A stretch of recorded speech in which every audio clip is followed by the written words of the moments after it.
Welcome back to Axolotl Army. Today I wanted to talk to you guys about how to properly ship an axolotl if you ever needed to do so. I recently got an axolotl shipped to me and I wasn't really happy with the way that it was packaged. Luckily the axolotl made it to me safe and there wasn't too much of an issue, but it could have gone pretty bad. Here is the box that my most recent axolotl had come in. When I got it, the bottom was absolutely soaking wet, but it could have broken open. It was wet because all that was in it was bubble wrap and an ice pack.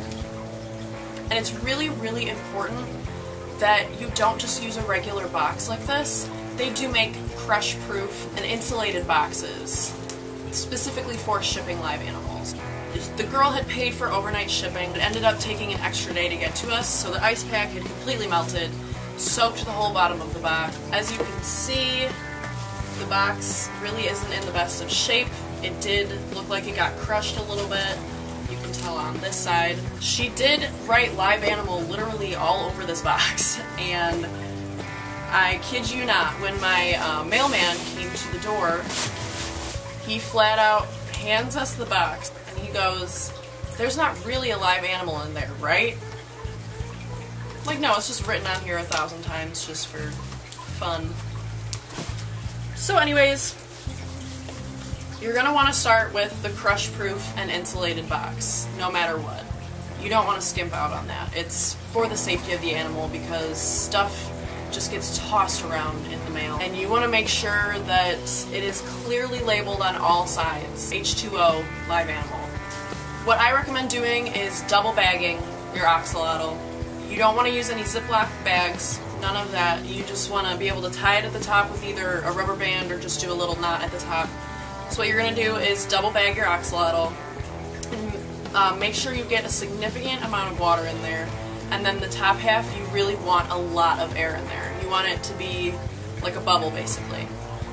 So once you get it all tied up, I recommend putting it in just a cheap little insulated lunch pouch like this. Like, this is literally dollar store quality. It's nothing special. But it gives the bag a little bit more structure inside of the box.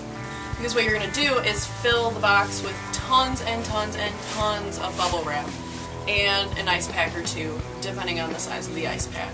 Another pro tip when you're shipping out live animals in general, you don't want to feed them 1 or 2 days prior to shipping them. So if they go to the bathroom inside the bag, then you've got an ammonia buildup, and that's such a small quantity of water that it's probably going to give the axolotl ammonia burn. And you want to avoid that at all costs.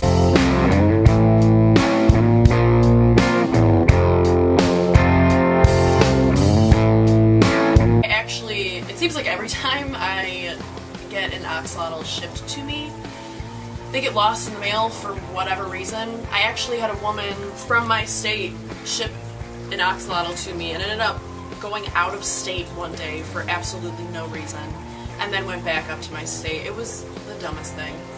This time, the axolotl was about 6 inches. Usually you want to ship juveniles just because when they're bigger, it's harder to keep them in a tiny bag and box. It's just not a lot of space for them to move around and it really irritates them.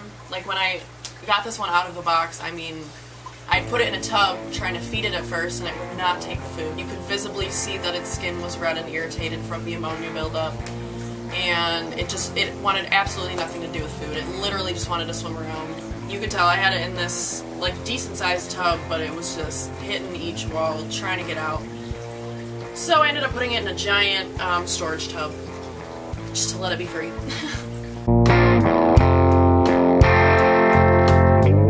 Another thing is make sure you get the tracking number. Both parties need to be staying in contact. I once had an axolotl get lost in the mail for 4 days, so they will be okay. They don't need to eat every single day. It was pretty scary though. I was also expecting the worst. But, you know, usually it's a decent way to attain an axolotl. I would recommend just going to pick it up if you can, but if it's absolutely necessary, shipping, I mean, don't be afraid of it. People do it all the time. I've gotten axolotls from New York, from Georgia, and I'm from Michigan, so please be safe, take care of those babies, and and thank you guys for watching. I hope that this was really helpful.